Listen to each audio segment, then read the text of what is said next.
नमस्कार दोस्तों, स्वागत है आपका हमारे चैनल द न्यूज ब्रेक में। जम्मू कश्मीर के पुंछ जिले में एक बार फिर से आतंकवाद का काला साया मंडराने लगा है। हाल के दिनों में यहां बढ़ती आतंकवादी गतिविधियों ने सुरक्षा बलों के सामने नई चुनौतियां खड़ी कर दी हैं। ये गतिविधियां मुख्य रूप से पाकिस्तानी आतंकवादियों की ओर से अंजाम दी जा रही हैं, जो घने जंगलों में छिपकर हमले कर रहे हैं। हालांकि भारतीय सेना की ओर से इन इलाकों में गश्त बढ़ा दी गई है, फिर भी इन घने जंगलों में आतंकवादियों को ढूंढ निकालना मुश्किल का सबब बना हुआ है। पिछले 18 सालों के बाद पुंछ और राजौरी में आतंकवाद को पैर पसारते हुए देखा गया है। मोदी सरकार ने 2019 में संविधान के तहत जम्मू कश्मीर को विशेष दर्जा प्रदान करने वाले अनुच्छेद 370 को निरस्त कर दिया गया था, जिसके बाद स्थिति और भी गंभीर हो गई है। आतंक की इन वारदातों ने सुरक्षा बलों के लिए नई चुनौतियां पैदा कर दी हैं। हाल ही में रियासी में तीर्थ यात्रियों पर हुए हमलों ने केंद्र सरकार को सख्त कदम उठाने पर मजबूर कर दिया है। प्रधानमंत्री नरेंद्र मोदी ने संपूर्ण आतंकवाद विरोधी शक्तियों को तैनात करने के निर्देश दिए हैं और इसके बाद बीते रविवार को केंद्रीय गृह मंत्री अमित शाह ने उच्च स्तरीय सुरक्षा बैठक भी की है।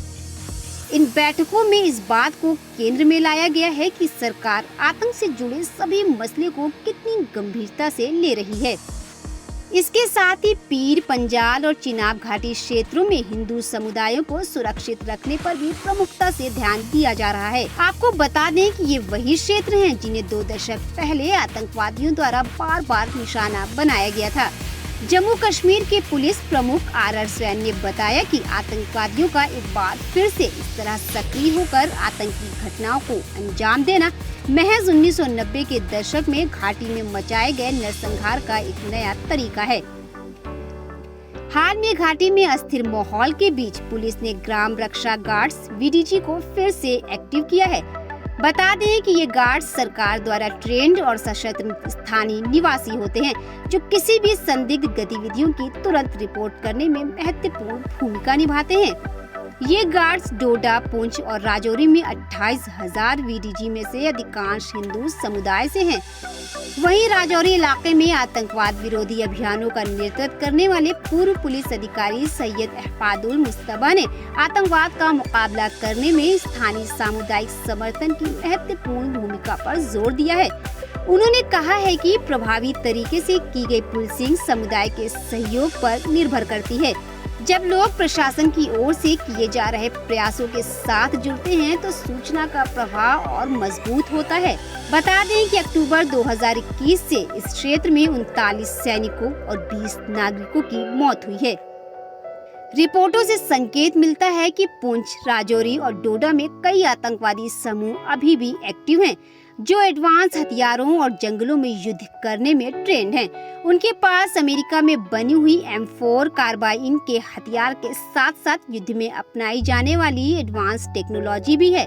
सीमा पर पुख्ता फेंसिंग करने और पर्याप्त सैनिक तैनाती के बावजूद बार बार होने वाली घुसपैठ और हमलों पर चिंता बनी रहती है।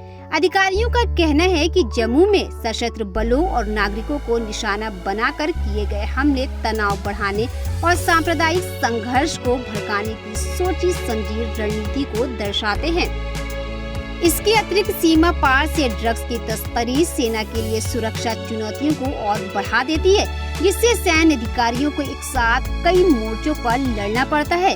वहीं अगर स्थानीय स्तर की बात करें तो स्थानीय समुदायों की सतर्कता बढ़ाने के लिए पुलिस की ओर से किए गए प्रयास कारगर साबित हुए हैं। ग्राम रक्षा गार्ड्स का एक्टिव होना और स्थानीय लोगों का सहयोग मिलना सुरक्षा बलों के लिए चुनौतियों को आसान बनाता है, क्योंकि सीमा पार से आने वाले आतंकवाद का मुकाबला करने के लिए सामुदायिक सहयोग और सतर्कता बेहद आवश्यक है।